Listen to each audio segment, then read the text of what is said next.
Om Namo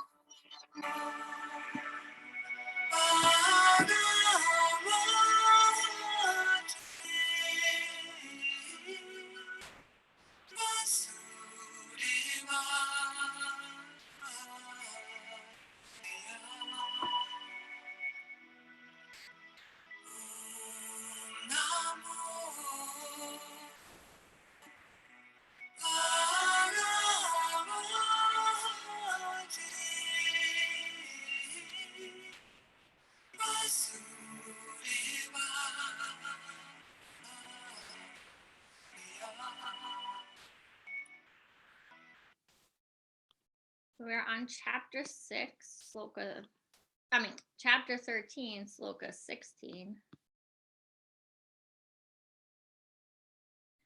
Baher antascha bhutanam akaram charam evacha sukmatavat tad ajnayam durastatam kati chatat.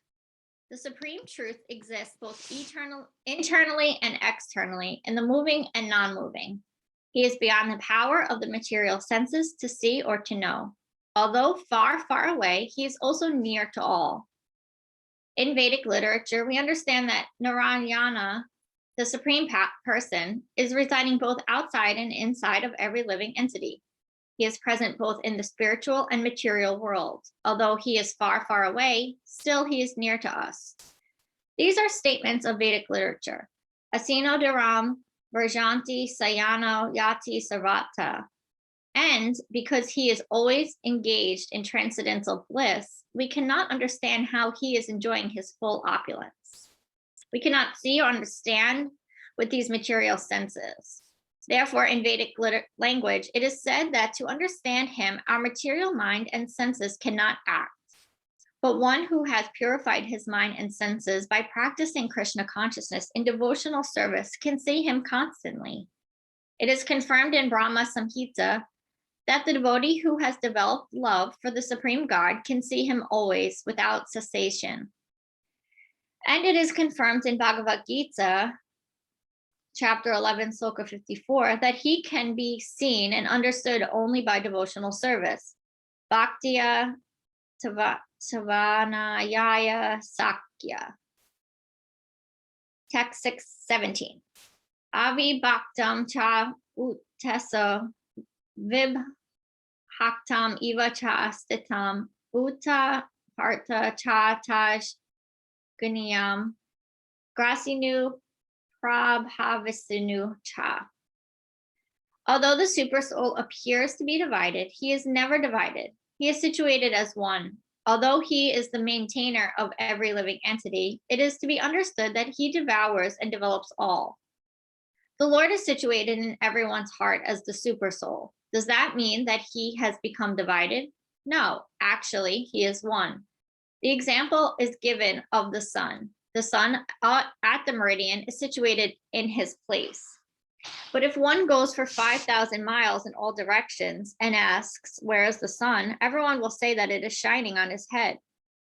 In the Vedic literature, this example is given to show that he is undivided. He is situated as if divided. I think I read that wrong. In the Vedic literature, this example is given to show that although he is undivided, he is situated as if divided. Although it is said in Vedic literature that one Vishnu is present everywhere by his omnipotence, just as the sun appears in many places to many persons. And the Supreme Lord, although the maintainer of every living entity, devours everything at the time of annihilation. This was confirmed in the 11th chapter when the Lord said that he has come to devour all the warriors assembled at Kurukshetra. He also mentions that in the form of time, he devours also. He is the annihilator, the killer of all. When there is creation, he develops from all. When there is creation, he develops all from their original state. And at the time of annihilation, he devours them. The Vedic hymns confirm the fact that he is the origin of all living entities and the rest of all. I don't know what that word is.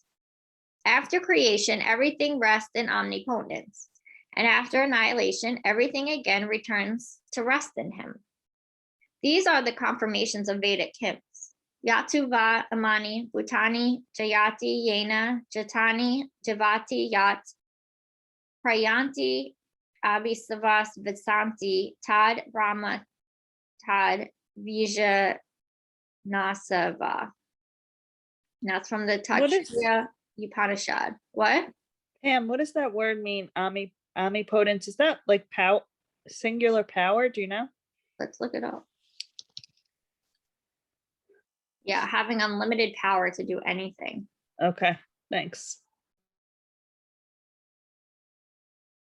All right. What is going on?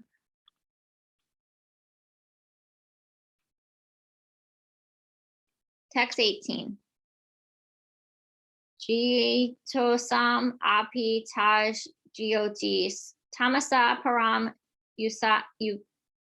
yati jinam gana gamyam hardi savasaya vistatam. He is the source of light in all luminous objects. He is beyond the darkness of matter and is unmanifested. He is knowledge. He is the object of knowledge, and he is the goal of knowledge. He is situated in everyone's heart. The super soul, the supreme personality of Godhead, is the source of light in all luminous objects like the sun, moon, stars, etc. In the Vedic literature, we find that the spiritual kingdom, there is no need of sun or moon because the effulgence of the Supreme Lord is there. In the material world, that Brahmajyoti, the Lord's spiritual effulgence, is covered by the Mahat Tattva, the material elements. Therefore, in this material world, we require the assistance of the sun, moon, electricity, etc. for light. But in the spiritual world, there is no need for such things. It is clearly stated in the Vedic literature that because of his luminous effulgence, everything is illuminated. It is clear, therefore, that his situation is not in the material world. He is situated in the spiritual world, which is far, far away in the spiritual sky. That is also confirmed in the Vedic literature. Aditya Varnam Tamasa Parasat. He is just like the sun, eternally luminous, but he is far, far beyond the darkness of this material world. His knowledge is transcendental. The Vedic literature confirms that Brahman is concentrated transcendental knowledge. To one who is anxious to be transferred to that spiritual world, knowledge is given by the Supreme Lord, who is situated in everyone's heart. One Vedic mantra says, Tam ha devam atma buddhi paraksyam mumaksir vasaranam aham prapadi. One must surrender unto the Supreme Personality of Godhead if he at all wants liberation. As far as the goal of ultimate knowledge is concerned, it is also confirmed in Vedic literature. Tam eva vit vatanam yeti. Only by knowing you can one surpass the boundary of birth and death. He is situated in everyone's heart as the supreme controller. The Supreme has legs and hands distributed everywhere, and this cannot be said of the individual soul. Therefore, that there are two knowers of the fields of activity, the individual soul and the super soul must be admitted. One's hands and legs are distributed locally, but Krishna's hands and legs are distributed everywhere. This is confirmed in the Savetasvatara Upanishad. Sarvasya Prabhum Istanam Sarvasya Sanam Bharat. That Supreme Personality of Godhead, Supersoul, is the Prabhu, or master of all living entities. Therefore, he is the ultimate center of all living entities. So there is no denying the fact that the Supreme Supersoul and the individual soul are always different. So just a reminder with this, I'll go back to reading, but the Bhagavad Gita is a big verse, there's like 700 verses or something. So it's a big story, but it's part of a much larger volume of stories. And that not everything is in full detail here. So that's why they keep mentioning those Upanishads. This is one story of a very larger battle that was going on. So So the what? Upana shards are, is that the whole collection, or I is don't think it's the, let me look it up. I think it's called something else. Or maybe it's, oh yeah, And- so maybe it's part of the epic Mahabharata. Do you remember the Mahabharata? right, yeah. Yeah, so I don't know if that's what, if it's,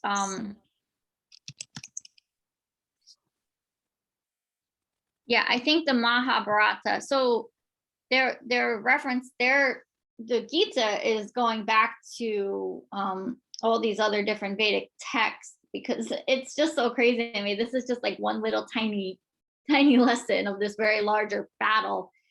I mean, because in the course I was taking, like, he just reminds us, like, even at the beginning when they're trying, it's like the family tree and we're like trying to figure out who everyone is. Like, he said the Gita doesn't really even start until like chapter 2, Shloka 7, when like Arjuna starts talking to Krishna. The other part is sort of like just an introduction coming out of the Mahabharata. Like, we don't even really get to see the bigger picture of like all the work they did before they got to this battle. So Melanie, this story between Krishna and Arjuna is basically meant to represent the daily struggles that humans have to go through. And, you know, like they're giving, I don't know if you're familiar with the Gita, but Arjuna is the soldier, the warrior, and his friend is leading him in the chariot to the center of the war. And he realizes he's God. Like, Arjuna realizes his friend is now God, and he's having a conversation with him. And that's what this Gita is. It's a whole conversation. And Arjuna is like questioning him, and not questioning him in the sense that he doesn't believe, but questioning him in the sense like, how can he now spread this to other people, because other people are going to question this. So sometimes I think when it doesn't make sense, there's more details in it, but we have to reference other Vedic literature. Like, this is, people like dedicate their whole lives to studying this scripture in detail. So I'm just taking it all with like a grain of salt just to get a taste of it. But I just wanted to pause there.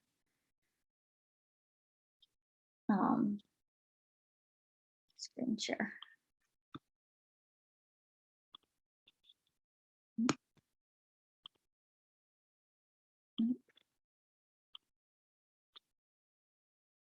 Oh no, did I lose it?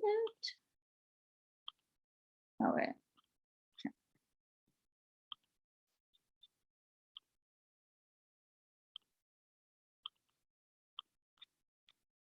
All right, text 18. Gyotisam api taj gyotis tamasa param yati janam janyam gyana gamyam hardi savasaya vistyam. He is the source of light in all luminous objects. He is beyond the darkness of matter and is unmanifested. He is knowledge. He is the object of knowledge, and he is the goal of knowledge. He is situated in everyone's heart. The super soul, the supreme personality of Godhead, is the source of light in all luminous objects like the sun, moon, stars, etc. In the Vedic literature, we find that in the spiritual kingdom, there is no need of sun or moon, because the effulgence of the Supreme Lord is there. In the material world, that Brahmayoti, the Lord, oh wait, did I already read this one?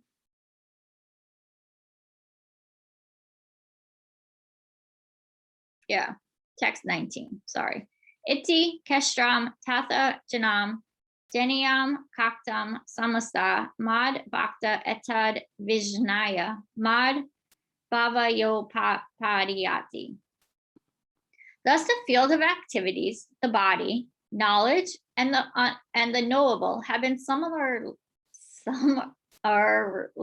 described by me. Oh my God, I can't say that word. Have been similarly described by me. Only my devotees can understand this thoroughly and thus attain to my nature. The Lord has described in summary the body, knowledge, and the knowable. This knowledge is of three things: the knower, the knowable, and the process of knowing.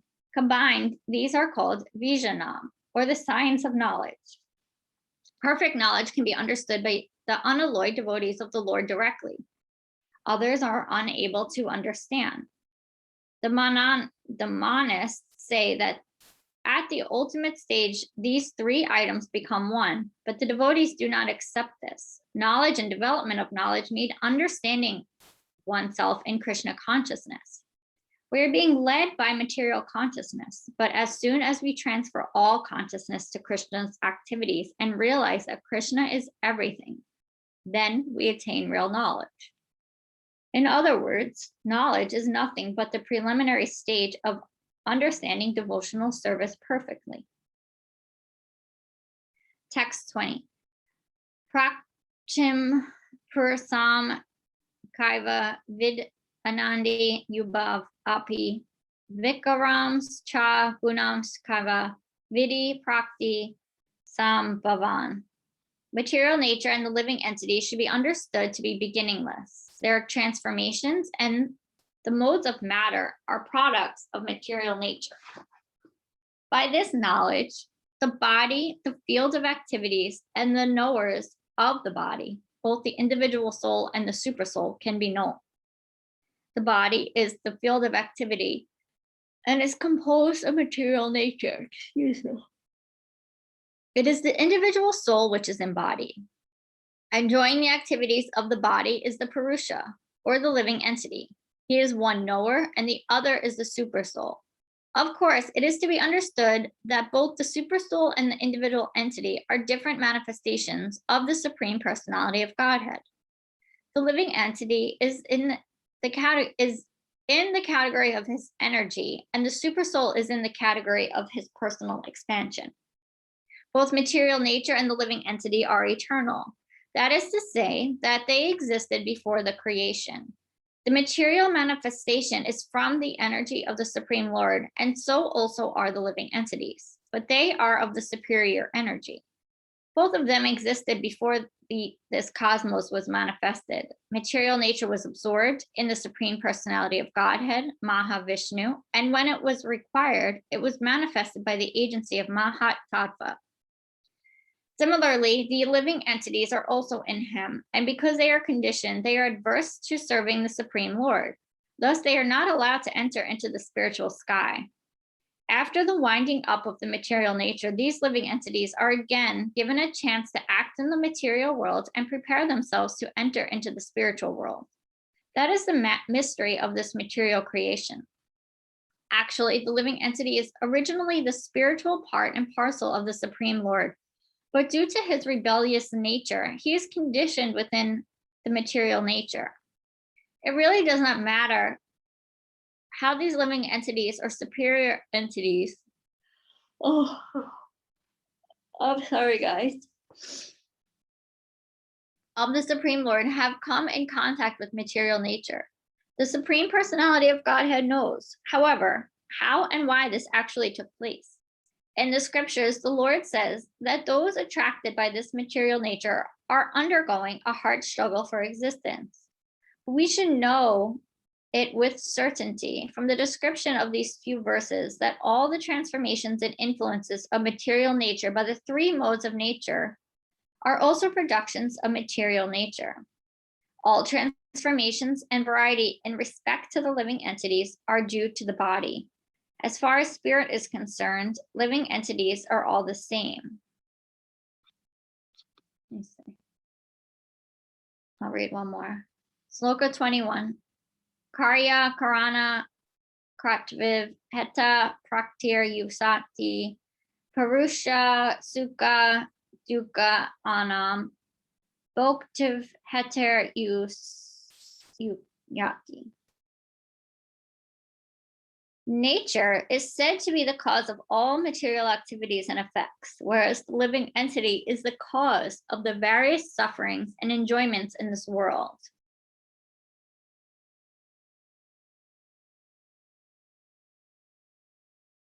I love that. I want to read that again. Nature is said to be the cause of all material activities and effects, whereas the living entity is the cause of all various sufferings and enjoyments in this world. The different manifestations of body and senses among the living entities are due to material nature. There are 8,400,000 different species of life, and these varieties are the creation of the material nature. They arise from different sensual pleasures of the living entity, who thus desires to live in the body or that. When he is put into different bodies, he enjoys different kinds of happiness and distress. His material happiness and distress are due to his body and not to himself as he is. In his original state, there is no doubt of enjoyment. Therefore, that is his real state. Because of the desire to lord it over material nature, he is in the material world. In the spiritual world, there is no such thing. The spiritual world is pure, but in the material world, everyone is struggling hard to acquire victims who present different pleasures to the body. It might be more clear to state that this body is the effect of the senses. The senses are instruments for gratifying desire. Now, the sum total body and the instrument senses are offered by material nature. And as will be clear in the next verse, the living entity is blessed or damned with circumstances or according to his past desire and activity. According to one's desire and activities, material nature places one in various residential quarters. The being himself is the cause of his attaining such residential quarters and his attendant enjoyment or suffering. One placed in some particular kind of body, he comes under the control of nature because the body, being matter, acts according to the laws of nature. At the time, the living entity has no power to change that law. Suppose an entity is put into the body of a dog.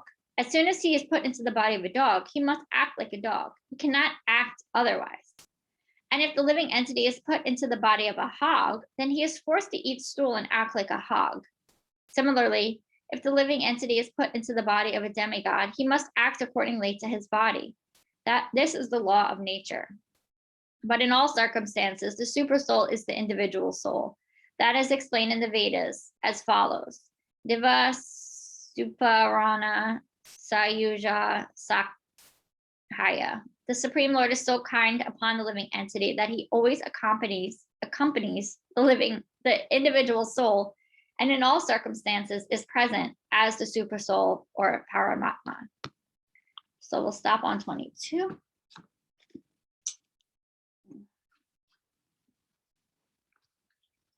Oh.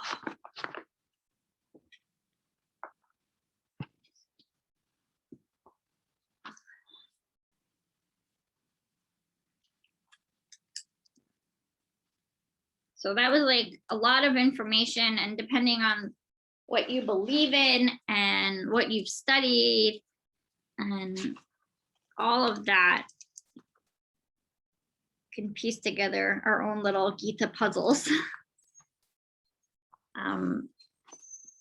I know in the sutras, and it might have been mentioned, I don't know if it was mentioned, but it's mentioned in the sutras about our past lives and our karma.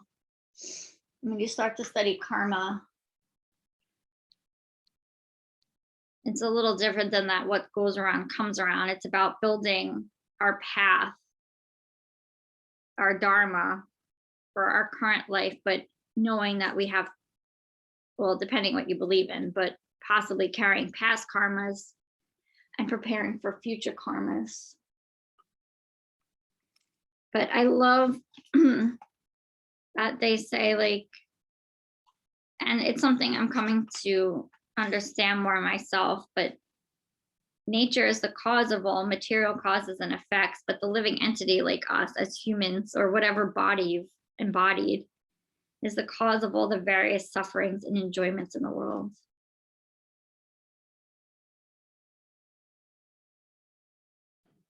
Yeah, that was nice. Nice. Like the way, like we all act differently towards something. Like it might thunderstorm today. I love a good thunderstorm. Like it makes me excited. Some people hate thunderstorms.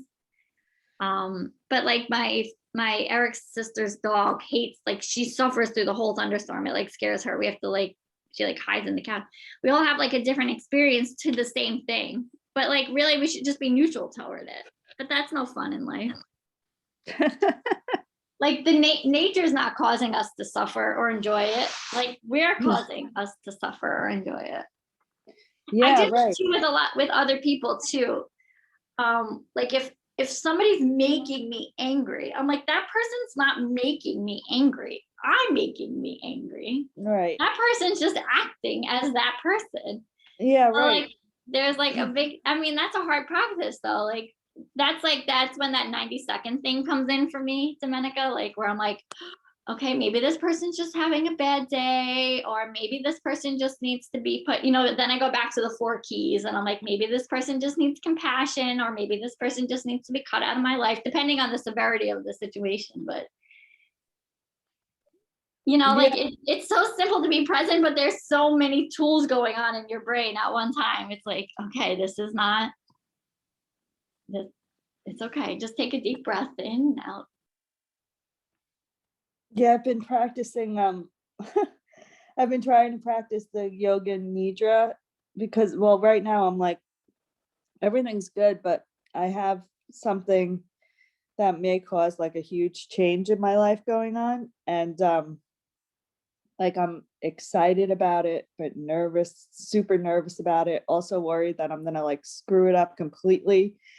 So I have all these feelings going on, and I feel myself like anxious, all like I have like my like I don't know how to describe it, but like my body is kind of like all tensed up, just like waiting.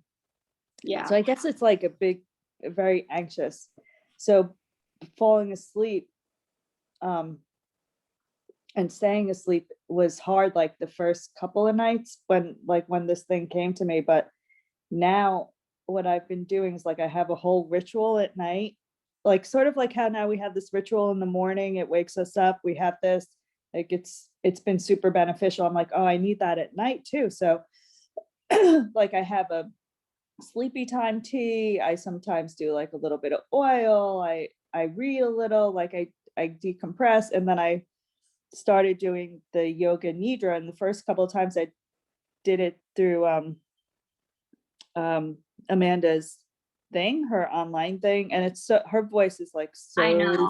soothing. And when it never fails, like as soon as she gets to the toes, when she's like blah blah blah, like concentrate on your toes, I fall asleep every time, like as soon as it gets to the toes, and I don't even make it to beyond that, and I wake up in the morning, I'm like, oh, I fell asleep again.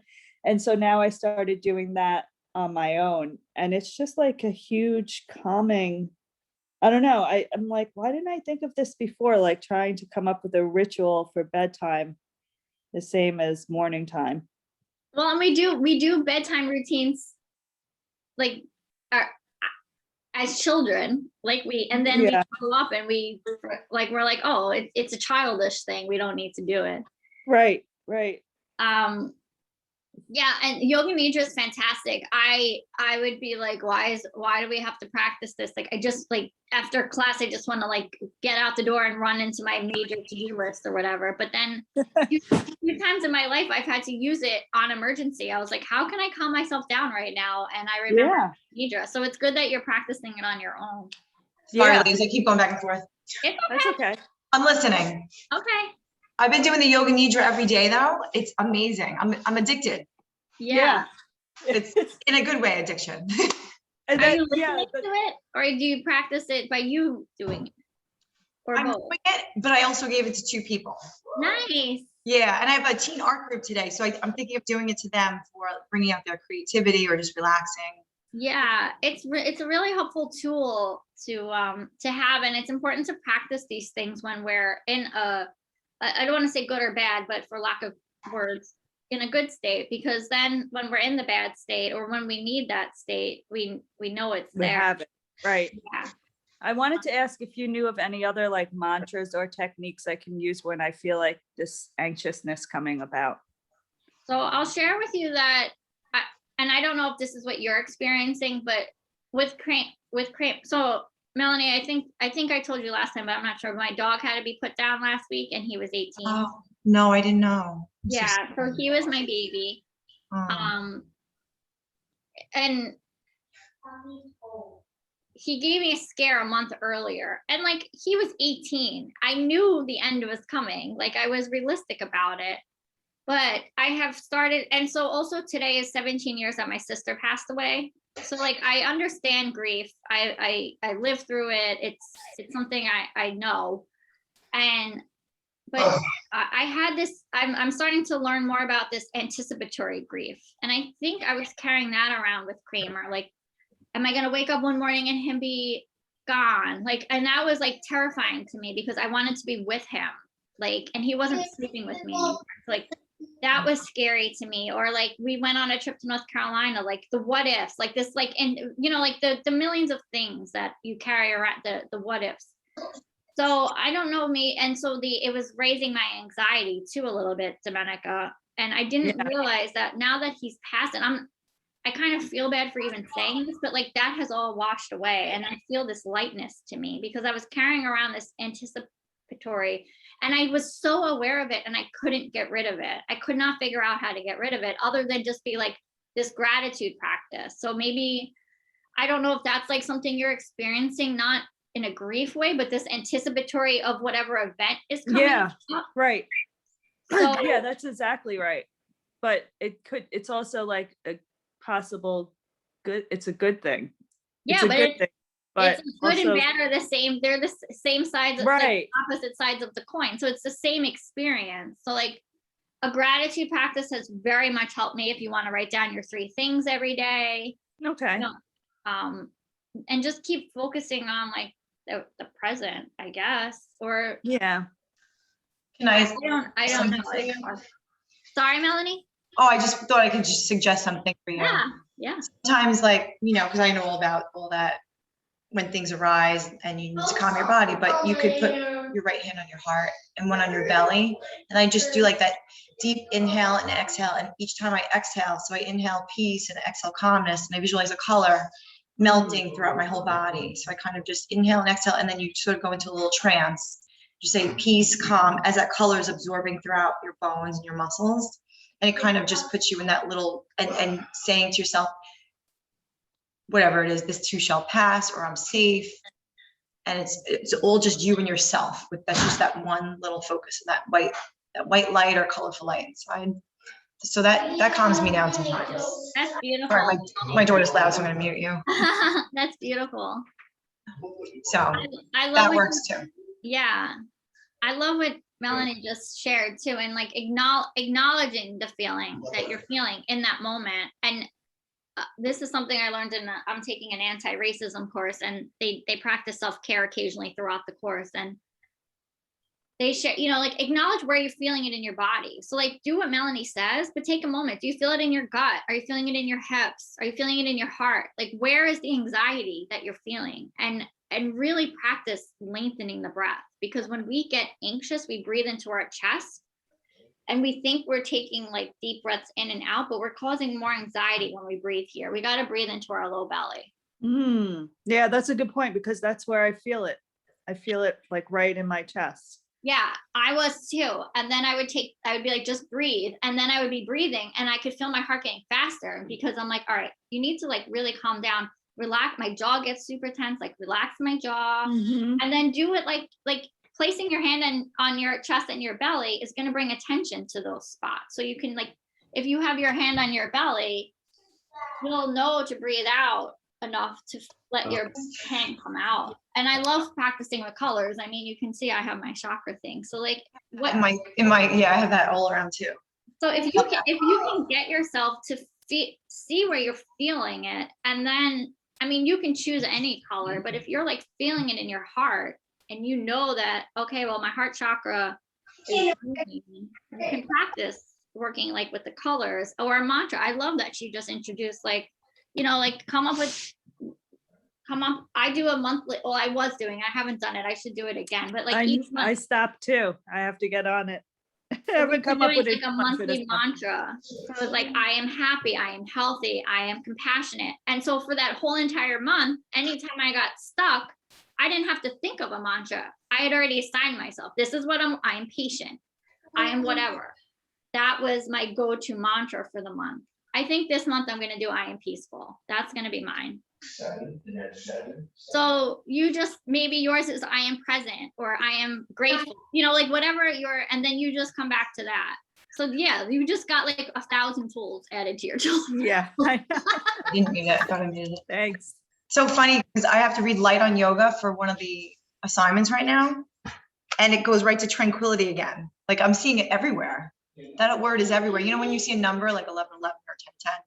So I'm seeing that word everywhere. And they talked about like, so my goal is like contentment and tranquility are a state of mind. And there is contentment and tranquility when the flame of the spirit does not waver in the wind of desire. But I just love that, like tranquility and contentment, I visualize just within and like keeping those words, whatever's surrounding you. I just love the word tranquility. So Yeah. I think I'm going to use that word for my mantra. Be Yeah, tranquil. totally. Yeah, and that word's gonna come up for you. Like my word was abundance, and even now it still keeps coming up, like the word abundance. And I'm still doing Deepak and Alicia Keys are doing a 21-day meditation. I was listening to one yesterday, and abundance came up again, and I'm like, it was. And she also mentioned contentment, which in yoga we call santosha, and I'm like, I forgot about, like, we know it, but we forget it, and I'm like, I need to practice that in my life again, like, so you can bring contentment into your life, Domenica, like with this good. Sometimes we feel guilty if something good is coming to us. I don't know if that, like, Yeah, I owe you totally. yeah, but That's one of my things too. Like why should I get this and other people don't, or something like that. Like a lot of different thoughts go through my mind and it's like I've kind of in a way unconsciously and consciously been wanting this. And when like now that it's here, I'm like, oh my God, how did that happen type thing. yeah. But there's still time. Like it's not going for you. If you don't mind me asking, what's the good news? I don't want to say on the recording. Oh, okay. I'm sorry. Yeah, she did. Good luck. Good. Congratulations, whatever it is. And I also don't want to I also don't want to jinx it. So I don't know. Anyway, it's not like completely earth-shattering, but it's something that I've been wanting for years. And yeah.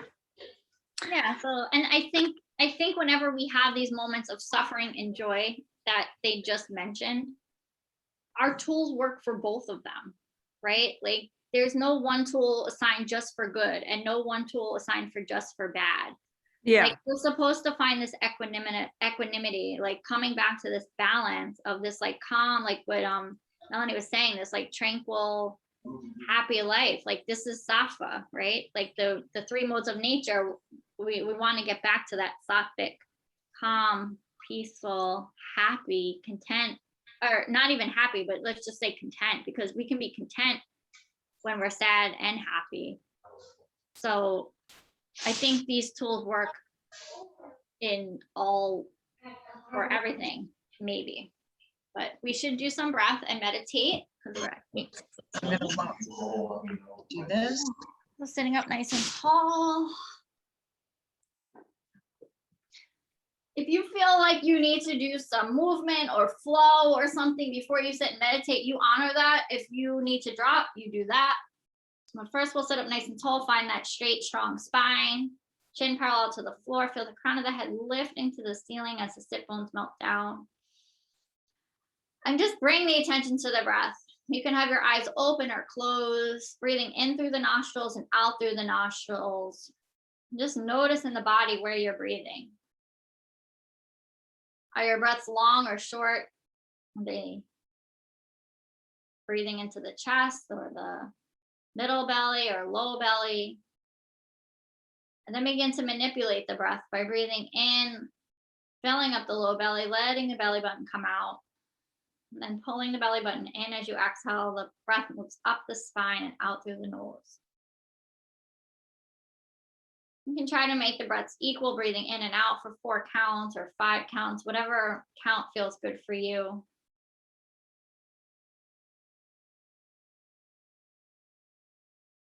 And another helpful practice for me when I'm feeling anxious, in the moment, I make the exhale twice as long as the inhale. So if I breathe in for 4, I breathe out for 8. If I breathe in for 3, I breathe out for 6. And I do that a few times. And I just watch my body relax itself down.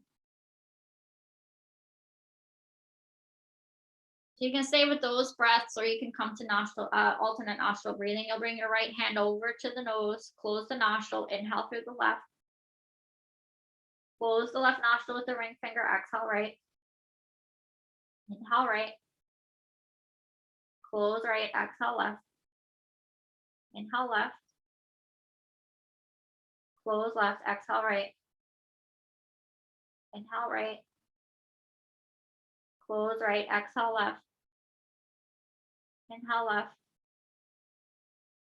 Close left, exhale right. Inhale right. Close right, exhale left. Inhale left. Close left, exhale right. Inhale right. Close right, exhale left. Releasing your right hand down to your lap. Setting into your meditation. I'm going to set the timer.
Bringing your hands together in front of your heart.